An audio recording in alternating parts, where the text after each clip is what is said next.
The Conservative Brexiteer claimed that even the European Parliament has been critical of the Commission's approach to the Brexit negotiations. Speaking on BBC Daily Politics, he said, "This is the EU's pitch for what they believe will be the final outcome. This is one element of it, which is the view that there will be no deal, no arrangement, nothing at all, so the government's response is quite right. They've said we don't agree with that, we don't agree that's how it'll look, and therefore we're rejecting that as a legal text that has to be agreed by both parties." I think the real problem here is that the EU has gone for an option which simply is absurd. Getty BBC Daily Politics Brexit News, it dismantles EU's absurd Brexit proposals because right now, there is no need for that kind of border, that kind of problem, no matter what the arrangement is. Let me give you 3 good examples why.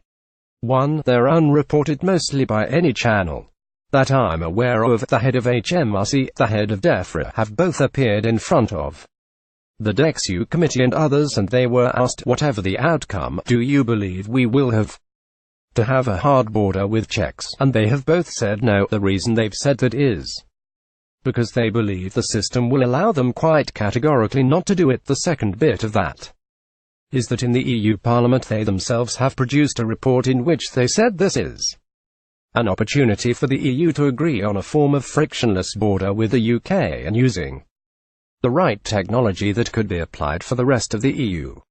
I think the real problem here is that the EU has gone for an option which simply is absurd. Iain, Duncan, Smith, and they've been somewhat critical of the Commission and its belief that there would have to be a hard border in Northern Ireland. Right now we don't have one.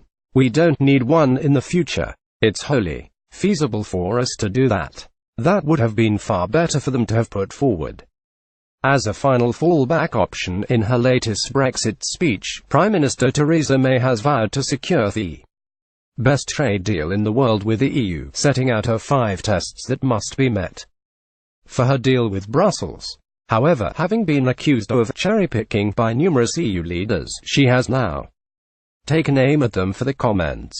Tuesday, July 25, 2017, British Secretary of State for International Trade Liam Fox delivers remarks on the future of UK trade policy at the American Enterprise Institute. The European Commission's chief negotiator Michel Barnier has droned on accusing Britain of attempting to cherry-pick while listing its Brexit demands. While addressing the Brussels press pack on Wednesday, Mr. Barnier said, "We can't possibly imagine a situation in which we would accept cherry-picking. We are responsible for guaranteeing the integrity of the single market." The Prime Minister said if Britain is cherry-picking, then so is every trade negotiation, as she attempts to pave the way for a comprehensive post-Brexit agreement. She added, "Moreover, with all its neighbours, the EU has varying levels of access to the single market. Ending on those obligations those neighbours are willing to undertake. What would be cherry-picking would be if we seek a deal where our rights and obligations were not held